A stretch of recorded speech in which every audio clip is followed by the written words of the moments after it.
20.000 tentara Israel terluka akibat perang Gaza. Tapi yang lebih mengejutkan lagi, lebih dari setengahnya, 56% mengalami gangguan jiwa. Apa artinya?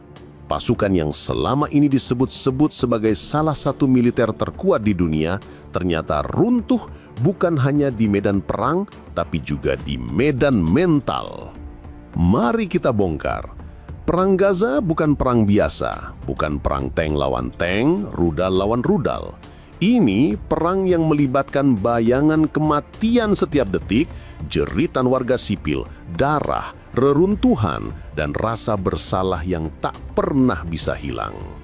Bayangkan seorang tentara Israel yang mengira dirinya hanya menjalankan tugas, lalu pulang dengan ingatan yang menghantuinya seumur hidup.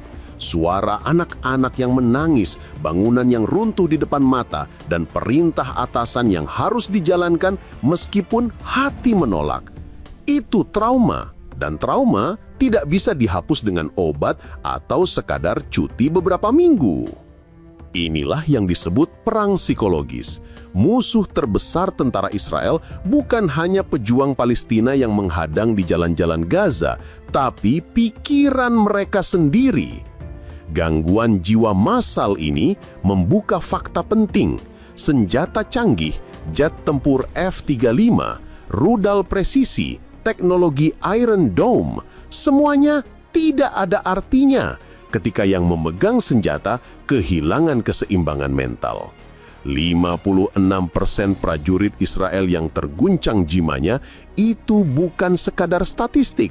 Itu adalah setengah kekuatan pasukan yang lumpuh dari dalam. Jika tubuhnya masih bisa dipaksa untuk berperang, pikirannya sudah menyerah. Dan disinilah letak bahaya paling besar bagi Israel. Pasukan yang kehilangan ketenangan mental tidak lagi bisa diandalkan dalam perang jangka panjang. Mereka mudah goyah, mudah panik, mudah hancur. Dampaknya, moral pasukan turun, kepercayaan publik goyah, dan citra militer Israel sebagai kekuatan yang ditakuti mulai retak. Dunia melihat perang Gaza bukan hanya soal siapa yang menang di lapangan, tapi siapa yang mampu bertahan secara mental. Palestina dengan semua penderitaannya justru berhasil melakukan sesuatu yang tidak bisa dicapai senjata apapun, mengguncangkan mental tentara Israel dari dalam.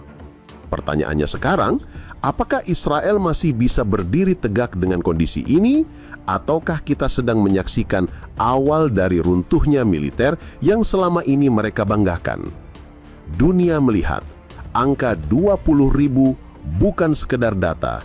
Itu adalah peringatan keras bahwa kekuatan sejati bukan hanya soal senjata, tapi soal jiwa, dan jiwa pasukan Israel kini sedang hancur.